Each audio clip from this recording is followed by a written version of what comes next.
kasal, pare? Tanong kay Manuel na Nicolo at Garrett. Nagdesisyon siya magbakasyon muna sa Villa Cristal pagkatapos mailibing ang mama niya. He felt he badly needed a break. Para nang sasabog ang ulo niya pagkatapos sa masakit na pangyayari. Kailangan niya maglibang kahit sandali. Nag-golf shot sa mama kina Garrett at Nicolo na mag-scuba diving sa kabilang isla. Nadine's family understands. Alam naman na ang sitwasyon ng pamilya ko. Hanggang ngayon hindi pa nakaka-recover ang buong pamilya sa pagkamatay ni Mama. At hindi pa rin namin alam kung malalampasan ni Kuya Kel ang kinasasangkutan niyang problema ngayon. Alam mo, Manuel, hindi rin kami makapaniwala when the news broke tungkol sa sindikato raw ni na ex-Governor Ventura at ang brother mo.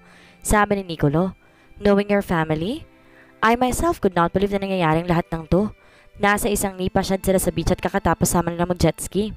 You mentioned kanina na kilala mo yung state witness, si Jesus Cabral? Tanong ni Garrett habang naglalagay ng yelo sa kanilang mga baso. Nakayom ni Manuel ang isang kamao ng maalalang dalaga. Kinuwento niya sa dalawang kaibigan kung paano sila nagkakilala ni Jesusa. Some women means trouble. Naiiling na sabi ni Garrett kapag daka. Tingnan mo si Alexos, mukhang mapipilitan din pakasalan ng Loris na yon. Siguro nga, women means trouble. Pag ayaw niya na nagkibit balikat. Hindi ko mapapatawad si Jesusa sa ginawa niyang gulo sa buhay ko. I thought love at first sight yung mama sa'yo. Tanong ni Nicolo. Tinutok niya ang tingin sa basong hawak niya bago sinagot ito. Jesusa was like a tornado. Bigla na lamang siyang dumating at binulabog ang buhay ko. Awang-awa ako kay Kuya Kel at sa mag-ina niya. Pati si Papa hanggang ngayon nahihirapan makarecover sa pagkawala ni Mama. She must be a real gem dahil in love ka agad sa kanya. May kahalong panunoksong sabi ni Garrett. Yeah, I must admit, she is a real gem. Pero madali ko na siya makakalimutan dahil sa ginawa niya sa pamilya ko.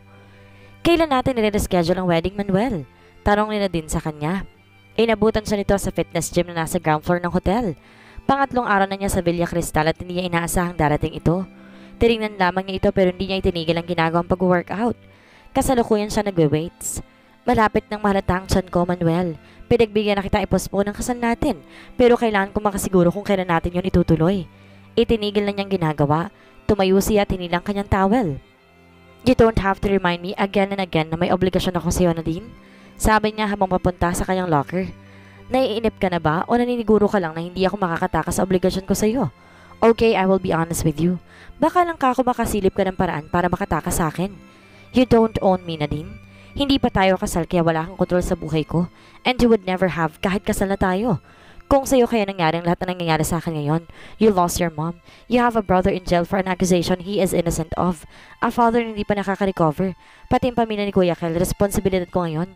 Kung ikaw kayang nasa sitwasyon ko ngayon, would you think about the wedding? Saglit itong natameme. I can understand your situation, Manuel, but I just wanted to make sure na matutuloy ang kasal. Isang matalim na tingin ang binigay niya rito. You want me to be honest with you? Balik tanong niya rito. I might back out of this swamp wedding kapag patuloy mo akong kinulit. Agad nagdilim ang mukha nito. Bumalatay ang galit doon. You won't dare do that to me, Manuel. Hindi mo pwedeng gawing alibay yan para na makaiwas ka sa akin. Don't let me believe na totoong naririnig kung gusto mo nang umurong sa kasal natin dahil may nakilala kang isang babaeng hindi mo nakalimutan at gusto mong makasalan ngayon. Larong naningkit ang kanyang mga mata. Ito ba ang babaeng pakakasalan niya? Demanding, nagger, narrow-minded? Heavens! Lahat ng turn-offs niya sa isang babae taglay niya din. Bago pa siya makapagsalita ng hindi maganda, inis niyang hinila ang bag na pinaglalagyan niya ng gym suits at tinalikuran ito. Manuel! Agad itong sumunod sa kanya. Nagpuntara ako dito sa Villa Cristal to have a break. Pagkatapos sinundan mo ako para lang inag at i-pressure? Galit niyang sabi habang nauuna naglakad palabas ng gym. You were never that rude and cold to me na magdesisyon kang pakasalan ako, Manuel. Gusto ko nang maniwalang na in love ka na nga sa babaeng yon. Who is she, Manuel? She is somebody special and I must admit, siya ang babaeng gusto kong pakasalan. Mariing sabi niya nang palabas na sila ng hotel. Ngunit noon yun, bago pa gumawa ng gulo si Jesusa sa pamilya niya, sinabi lamang niya kay Nadine iyon para matauhan ito. Sumakay ito sa passenger seat ng kanyang Ferrari nang sumakay na siya roon. At dahil siguro nag-alala itong lalo siya magalit ay hindi na ito kumibo habang tinatahak nilang daan pabalik sa village. Hanggang sa makarating sila sa villa, hindi kinabuo ni Manuel si Nadine. Dinatnan niya rin ng mami nito at ang nakatatandang kapatid na si Paul, ang long-time friend niya. Komportableng kumikilo sa mga ito sa loob ng bahay niya. Nasa kusina si Tita Rosal at mukhang naghahanap ng mailuluto sa refrigerator. Samantalang si Paul nakatas sa mga paa sa center table habang nanonood ng TV. Napailing siya at home na at home mga ito sa bahay niya. Wala na rin ginawa mga ito kundi ang tanungin kung kailan i-reschedule ang napaspo na kasal nila ni Nadine.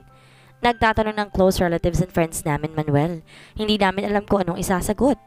Sabi ni Tita Rosal habang naghihiwa ng karne. Panay ang utos ito sa katiwala niyang si Tomas na alalayan ito sa pagluluto.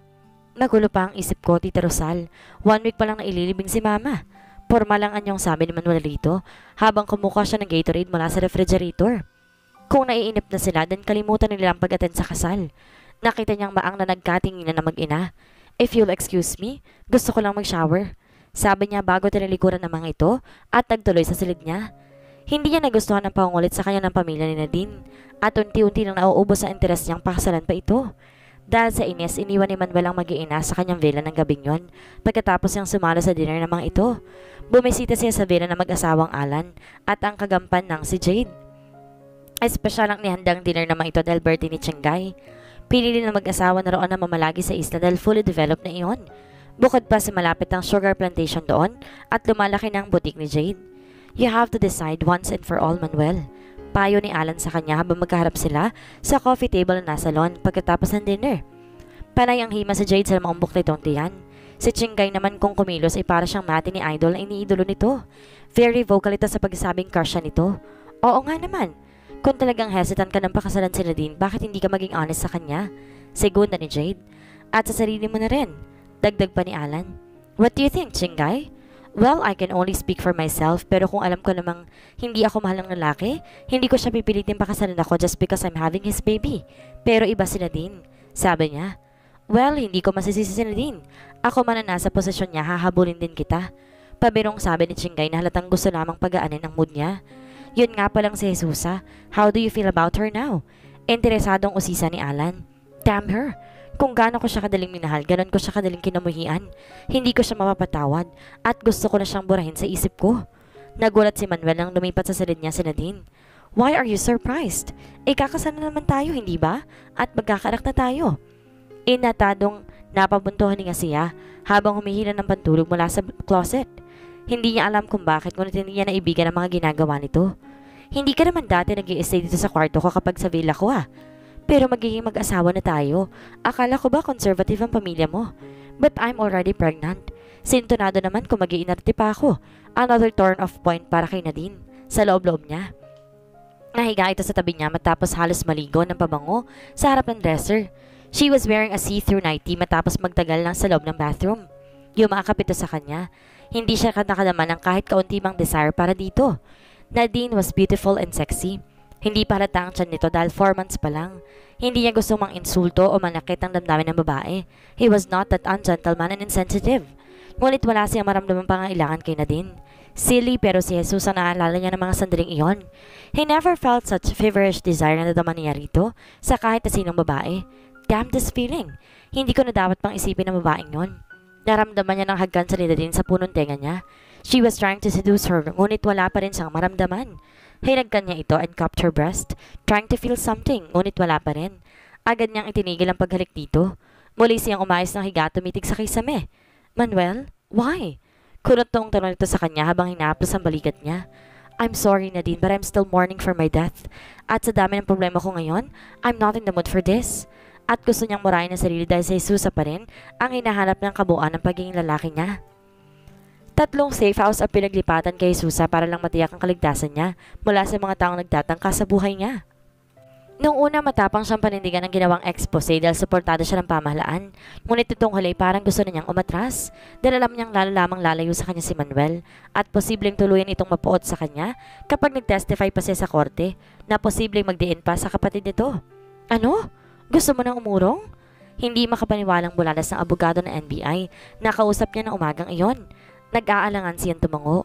Naiinip na ho ako dito sa safe house. Pakiramdam ko hindi na normal ang buhay ko. Tsaka ayoko mawala sa akin si Manuel kapag lalong nadiin ng kapatid niya sa iskandalong to. Pero nasimulan mo na ito, Jesusa. Hindi na ganun kadaling umatras. Dahil sa mga ebidensyang binigay mo at sa testimony mo, nabunyag na existence ng sindikatong iyon. Isa pa marami ng lumitaw na nagbigay na testimony na nagko-collaborate ng mga ebidensyang inilabas mo. Natatakot kasi ako. There's no turning back, Jesusa. Sumabog na ang tukol sa sindikato. Wala ka namang dapat ikatakot Pinangangalagaan ka ng gobyerno. Hindi ka magagalaw ng mga yon.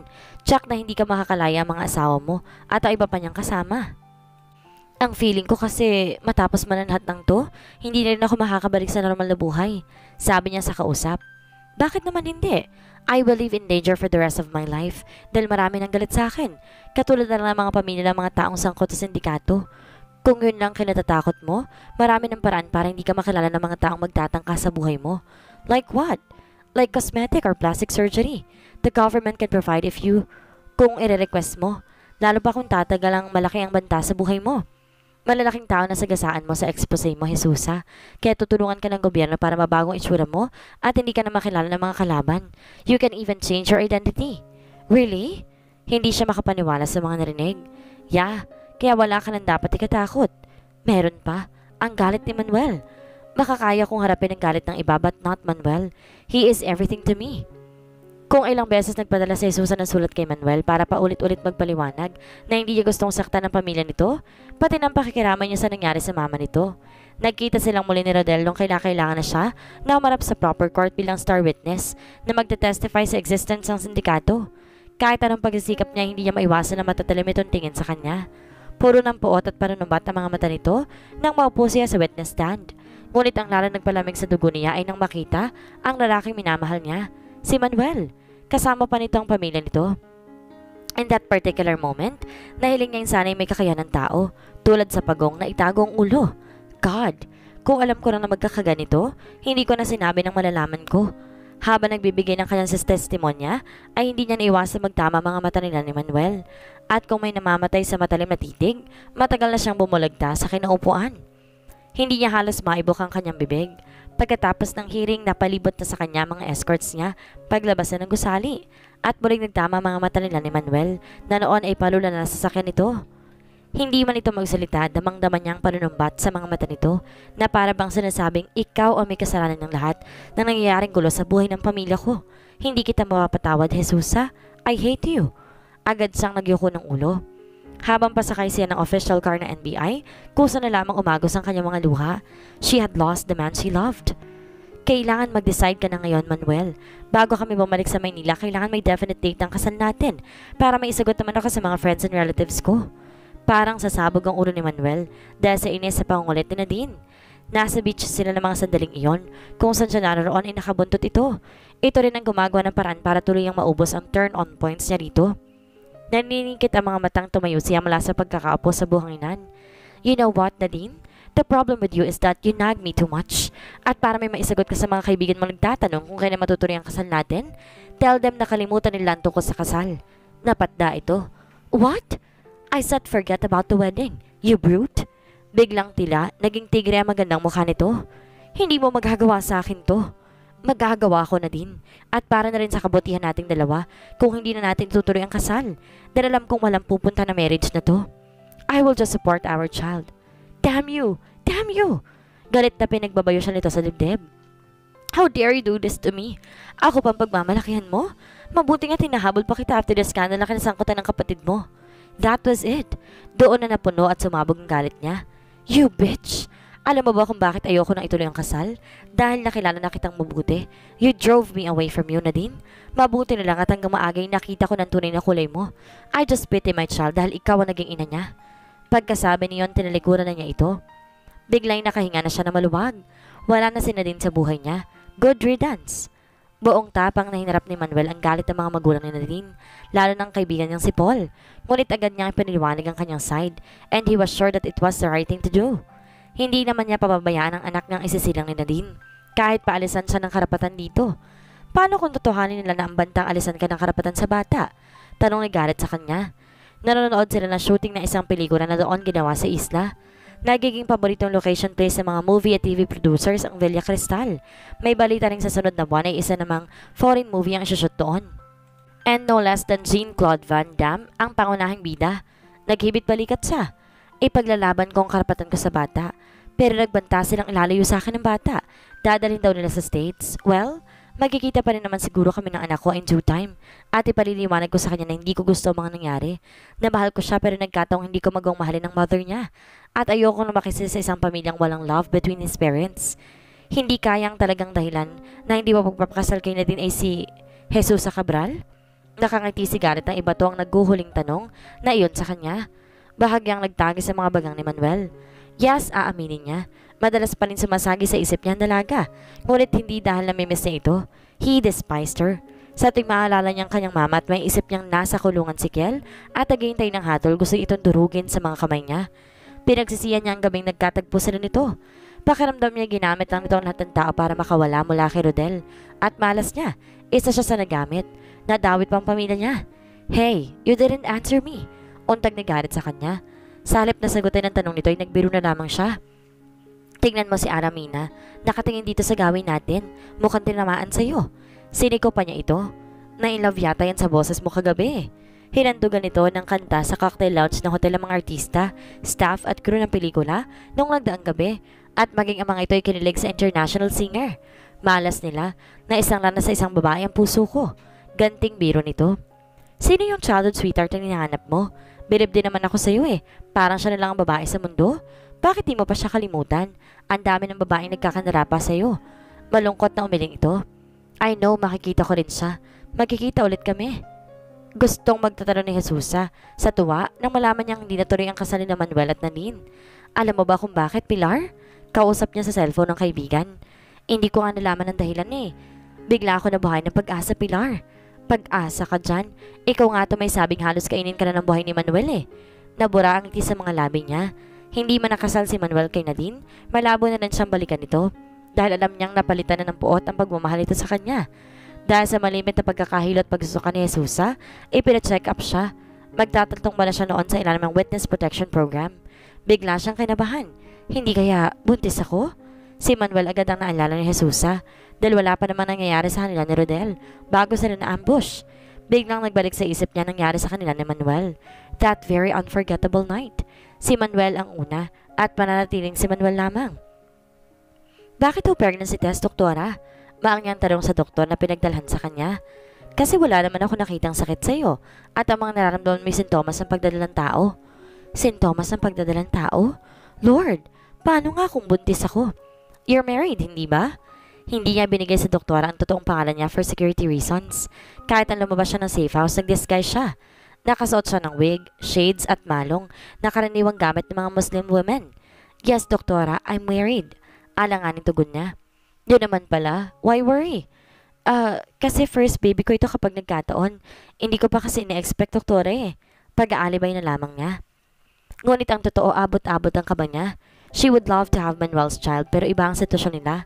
Kung hindi sana abnormal ang kanilang sitwasyon, she would be very happy kapag nakumpirmang buntis nga siya. Ngunit ang pangamba niya naging totoo.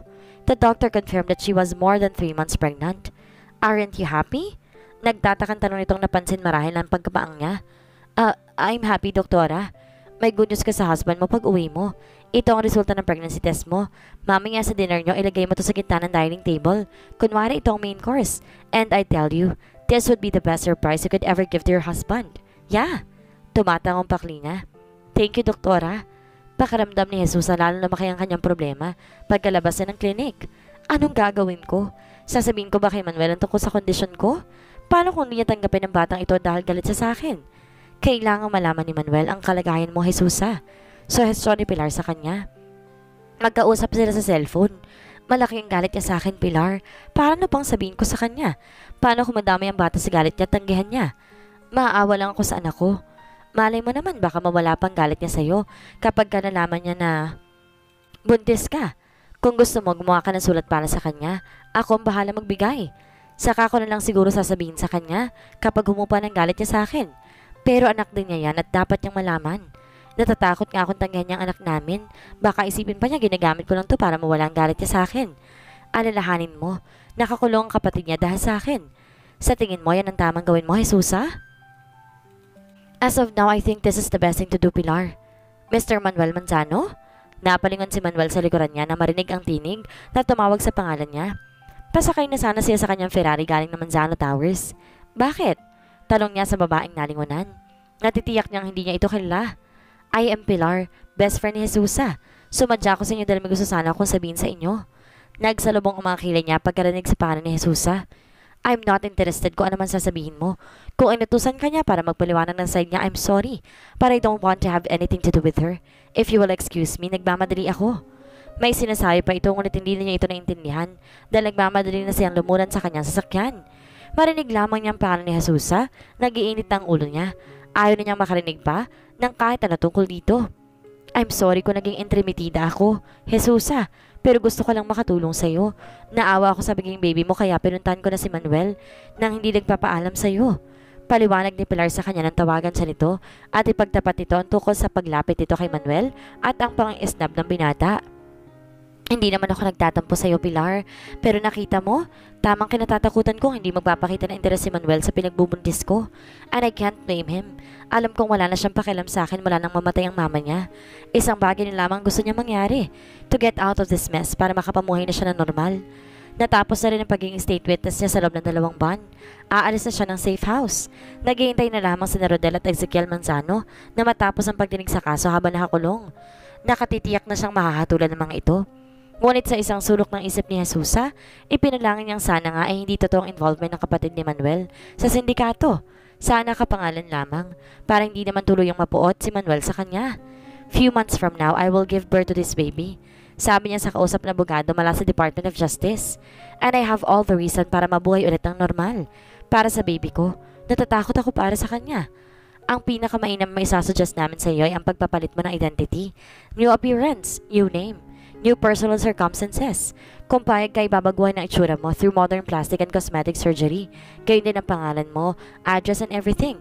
And to make sure na hindi ka masusunod ng mga kaaway, pati ng mga taong kakilala mo like your close relatives and friends, kailangan mo munang iwasan. I hope you understand.